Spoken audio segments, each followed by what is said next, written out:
Jai Hind everyone. My name is Neeti Pahuja, Assistant Professor, Department of Computer Science, Ajay Kumar Garg Engineering College.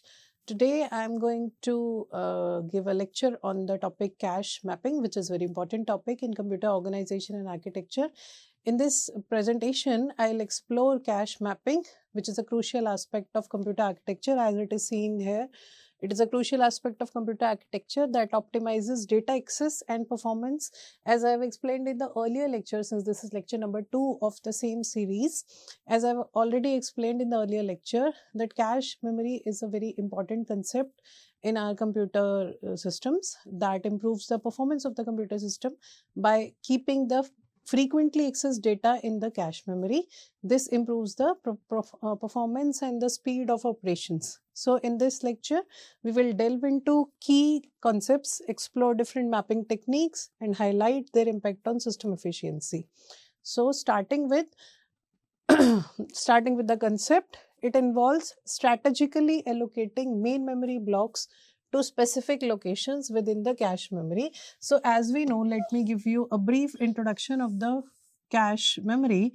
That we have mainly the main memory in our computer system, and this main memory is divided into blocks of fixed size, and it is having some specification. It has some size, some fixed number of blocks, and in each block we can have n bits of data. So to access this memory, the CPU takes some time, and to improve the performance, to improve the speed of accessing, we have a relatively small memory which is called a cache memory. It is relatively small in size than the main memory, and it resides near to the CPU, and it has a different architecture than the main memory, so it helps in getting the data at a faster speed from the cache memory.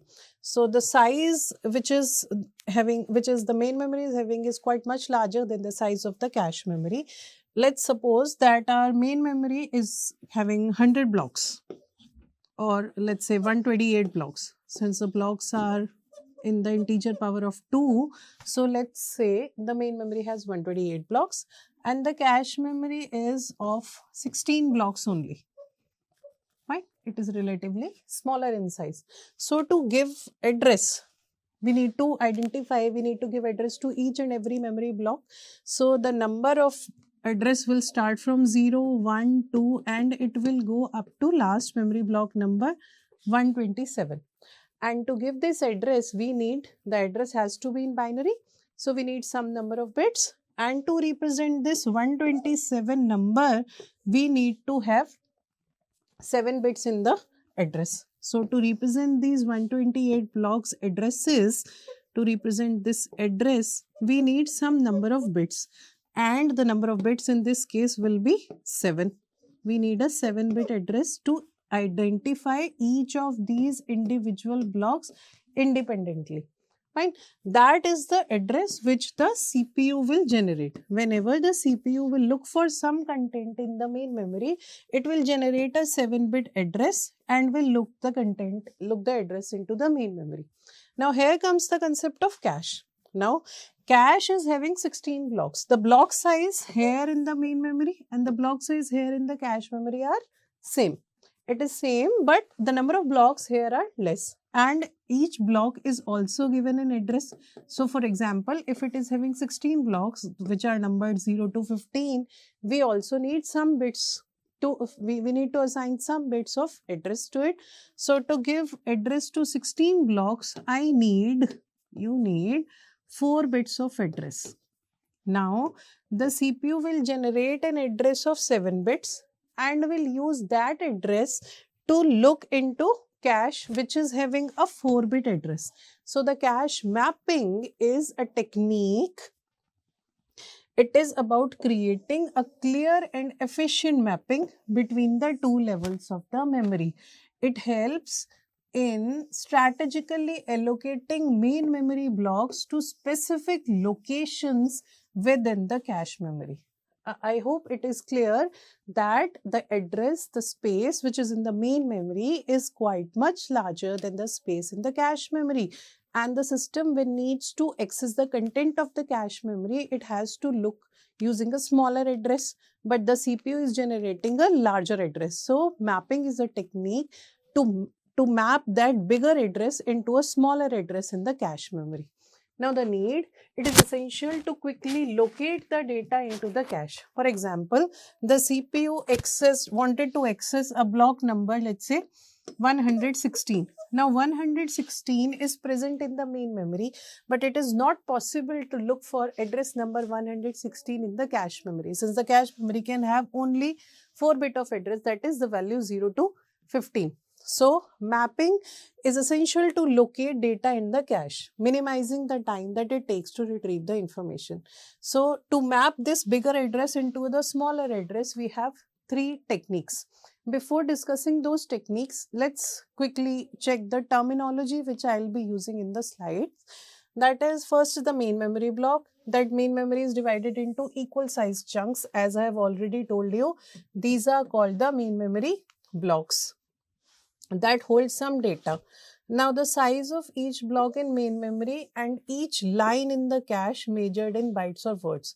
That is, the size of each block here. The blocks here are called, in main memory these are called blocks, and in cache memory these are called lines. The size of block and the size of line is same. Written here, the size of each block in the main memory and size and each line in the cache is measured in bytes or words. For example, if I say that each block is having 32 bytes of data or 32 bytes of words, so the same will be the size in the cache memory. Fine. Next, the number of cache lines is the total number of lines in the cache determined by dividing the size by block or line size. Next, the cache line. Cache is also divided into equal size unit, which are called the cache lines. See this? Cache is also divided into units. These all are the equal size units and these are called the cache lines. Next is the unique identifier along with cache, which is called tag bits, that identifies each line of cache individually. Next is the number of cache sets. When we'll go further, we will see that this is the structure of the main memory. See, this is a main memory that is having 0 to 2 raised to the power n minus 1 blocks. Each of the block has some bits of information. For example, let's say 32 bits of information in each block. And this is our cache memory. Here also we are having blocks of the same length, that is 32 bits data each block is holding. These are called lines. These are called blocks. These are called memory addresses. These are called line numbers. Fine.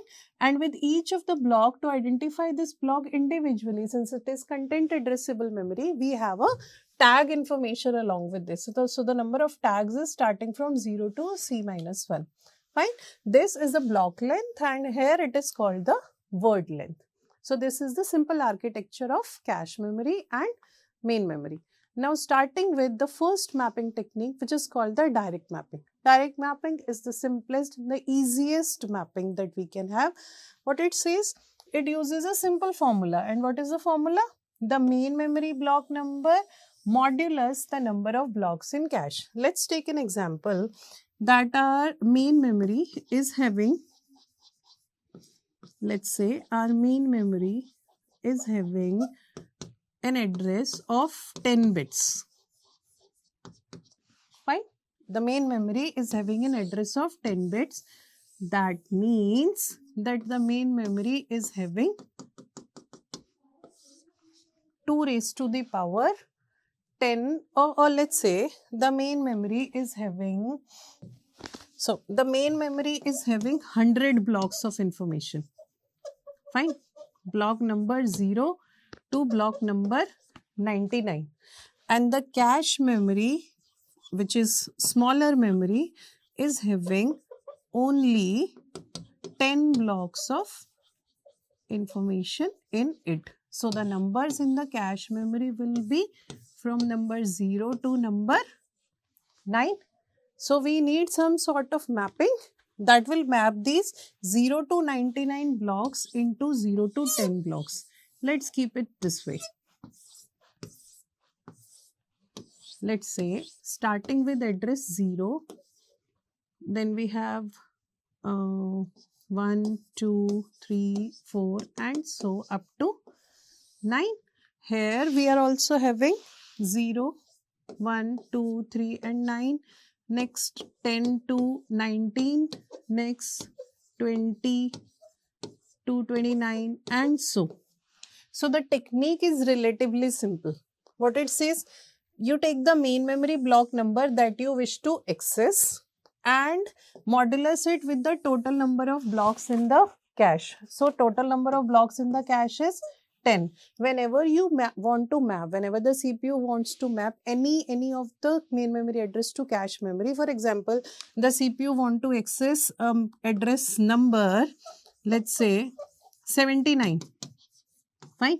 What it needs to check, the cache line number, in which of the cache lines it need to place the data. So it uses this main memory number and modulus it with the total number of blocks in the cache. So the total number of blocks in the cache are 10. This will give us the remainder, which is 9. So block number 9, block number 79 from the main memory will be mapped to block number 9 in the cache memory. Another example, let's say the CPU wants to locate a content which is at location number 56 in the main memory. It will simply modulus it with the total number of blocks in the cache, will get the remainder and place the content in block number 6. This is a direct mapping technique. Fine. The formula is main memory block number modulus the number of blocks in the cache. So we take any main memory block number, modulus it with the total number of blocks in the cache, and we can easily identify the corresponding number in the cache memory. Example, another example, if a main memory block number is 10 and the cache has 8 blocks. So main memory block number is 10 and we need to, if we want to find out its relevant position in cache memory, so what we need to do, a modulus with the total number of blocks in the cache, which is 8 in this case, it is providing me a remainder of 2. So main memory block number 10 will be mapped at location number or line number 2 in the cache memory. This is called direct mapping. As you may see here is a direct correlation from the main memory to the cache memory. Fine. B is the length of blocks, T is the length of tag bits. So in this case, our main memory address, which was in the previous example, in this case, our main memory address, let's say for 100 blocks, I need to have an address of 7 bits. Since 2 raised to the power 7 is 128, so I need a 7-bit address. For giving address to these 10 blocks, I need an address field of 4 bits because 2 raised to the power 4 will give me the exact number 16. So what I need to have, the main memory address will have 7 bits and it will be divided into 2 parts. The 2 parts will be having 4 bits for the cache memory block number or the cache line number, and remaining these 3 bits, 7 minus 4 is 3, remaining 3 bits will be used for the tag information. What this tag information will do, let's take an example that the main memory, continuing with the same example, main memory is having 100 blocks of information starting from 0 to 99 and cache memory is having 10 blocks of information 0 to 9. Fine. Let's have the same example. 7-bit address is used here. So we'll be using 7 bits of address for this main memory. Let me write it over here. 7 bits of address for the main memory and 4 bits of address in the cache memory. Now, the simple technique, let's take an example that the CPU generates a reference for address number 65. What the scheme will do, it will give 65 modulus with the total number of blocks in the cache, which is 10, will give us a number 5. So we will place, let's say this was 65, block number 65 will be placed in block number 5. Fine. Now the CPU makes the next reference, let's say block number 45. Now it will again do the modulus with 10 and this will give me 5.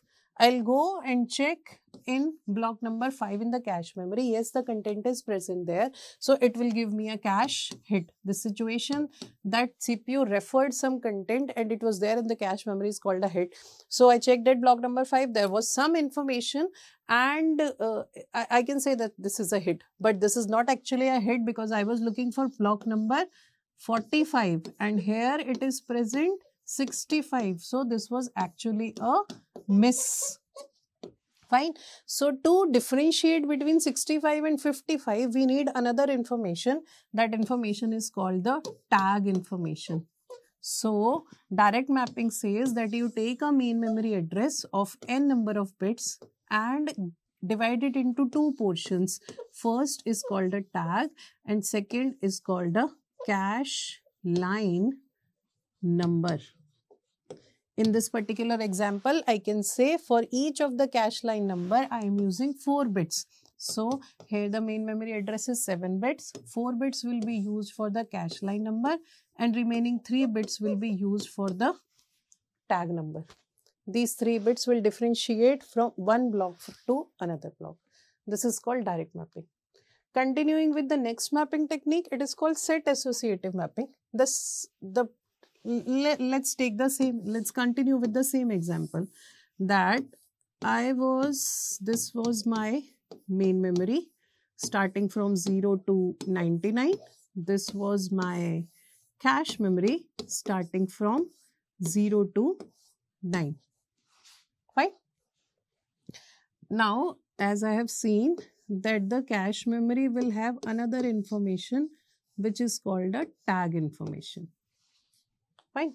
Let's take an example that the CPU referred. I'll write reference number or the main memory address. The CPU referred location 77. Fine. This will be mapped at 7. At 7, we will place data block number 77 of the main memory. Fine. The next thing that the CPU referred was maybe 37. Fine.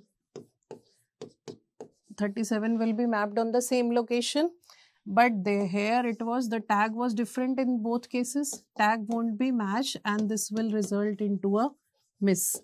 In case of miss, what the system will do, what the CPU will do, it will take block number 37 from the main memory and place it at a location, update the tag information to that of 37. Now the next reference that the CPU made was 77 again. It will check, tag will not be matched and it will be a miss again. So if this type of recurring schemes occur, that 37, 77, 47, if this type of recurring scheme occurs, the tag will give me, the cache will give me miss, miss and miss again. So this will reduce the system performance. In case of each miss, the CPU needs to go back to the main memory, put the content from there and place it in the cache memory. So to reduce this kind of problem, what we can do is on each of the cache memory, against each tag, we can have again in the same block, we can have in the same line, we can have a number of data items. A number of memory blocks, main memory blocks are mapped into a single line in the cache. See this? Set associative mapping combines direct and full associative. It divides the cache into sets. So each cache line is divided into set. And in this example, the cache line is divided into two blocks, and it will comprise of a set.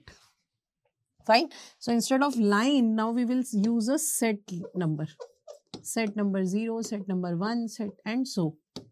Fine. So it divides the cache into sets and each set can hold multiple lines. Each set can hold multiple lines. So what we can have now in this scheme, I can have say 37 and 77 in the same cache set. Fine. Against each set, we are having two lines with different tag information. For 37, we'll be having one tag and for 77, we'll be having another tag. So when the CPU generates a reference for 77, again we'll do modulus with 7. It will go to this location, match the tag information and it's a hit there.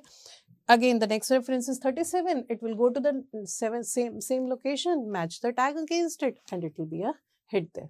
So formula in this case will be main memory block number modulus with the number of sets in the cache, because instead of dividing the set cache into multiple lines, we are dividing it into multiple sets. Fine. This is the cache hit rate. So this will impact the cache hit rate obviously. And with this, let's close it here. In the next lecture, I'll be discussing fully associative mapping and the advantages and disadvantages of these techniques. Thank you so much.